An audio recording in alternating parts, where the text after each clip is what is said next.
عزت میں قبول ہوتے ہیں۔ یہ ہوئے۔ اب رہا سوال عید الفطر کی نماز کا۔ آپ کو معلوم ہے آج تقریباً 2 مہینے سے زیادہ ہو گیا ہم نہ جمعہ پڑھ پا رہے ہیں، نہ ہم شب برات کر سکے، اور مسجدوں پر جانے پر، بھیڑ لگانے پر پابندی لگی ہے۔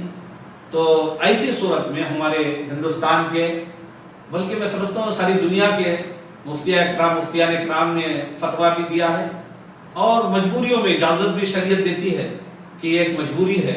ہم قصداً تو نہیں کر رہے، جان بوجھ کے تو نہیں چھوڑ رہے، ہمارے اوپر پابندیاں ہیں۔ اس لیے اب آپ کو حیرانی ہوگی، حج جیسا مقدس فریضہ اس بار نہیں ادا ہو پا رہا، حج بھی اس بار کینسل ہو گیا ہے۔ جب حج نہیں کر پا رہے ہم تو عیدگاہ میں جا کے کیا کریں گے؟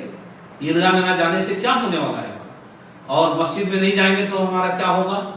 انشاءاللہ اللہ کے رسول علیہ السلام نے فرمایا مومن کی نیت پر اس کے عمل کا دار و مدار ہے۔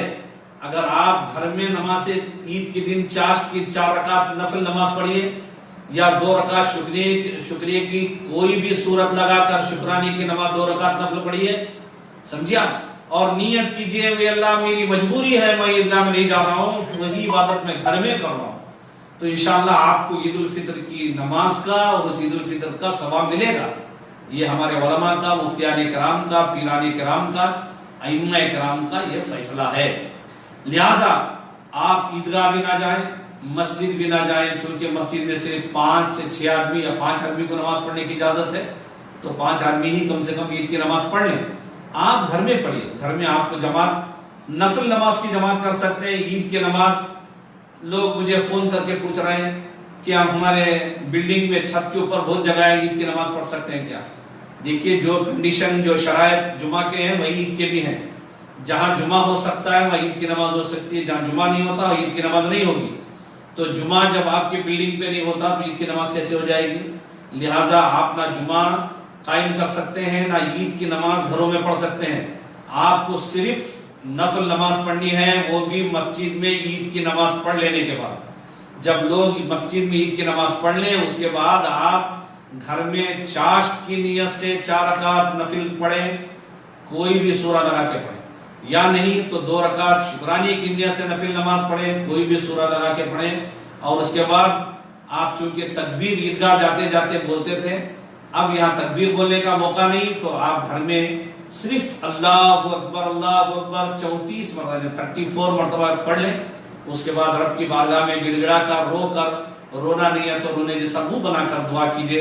اللہ تعالیٰ اگر اس دن آپ کی دعا قبول فرما لیا تو انشاءاللہ تعالیٰ ہمیں امید ہے کہ ماہ رمضان المبارک کے بعد ہمیں مسجدوں میں جمعہ پڑھنے کا بھی، یہ کرونا بیماری خدا کرے جلد سے جلد پوری دنیا سے چلی جائے، خصوصاً ہمارے ملک سے چلی جائے، تاکہ ہم کو جمعہ مسجدوں میں پڑھنے کو ملے، اور ہم بقرعید پوری عام و شان کے ساتھ عیدگاہ میں ہم ادا کر سکیں۔ اس لیے، اور آخری گزارش میری آپ سب سے ہے، اور خاص کر میں اپنی ماں اور بہنوں سے کہوں گا، آپ کو بھی بہت اچھا موقع ملا ہے عبادت کرنے کا، کہ ہر سال تو خریدی میں، شاپنگ میں آپ کا وقت گزر جاتا تھا راتوں میں۔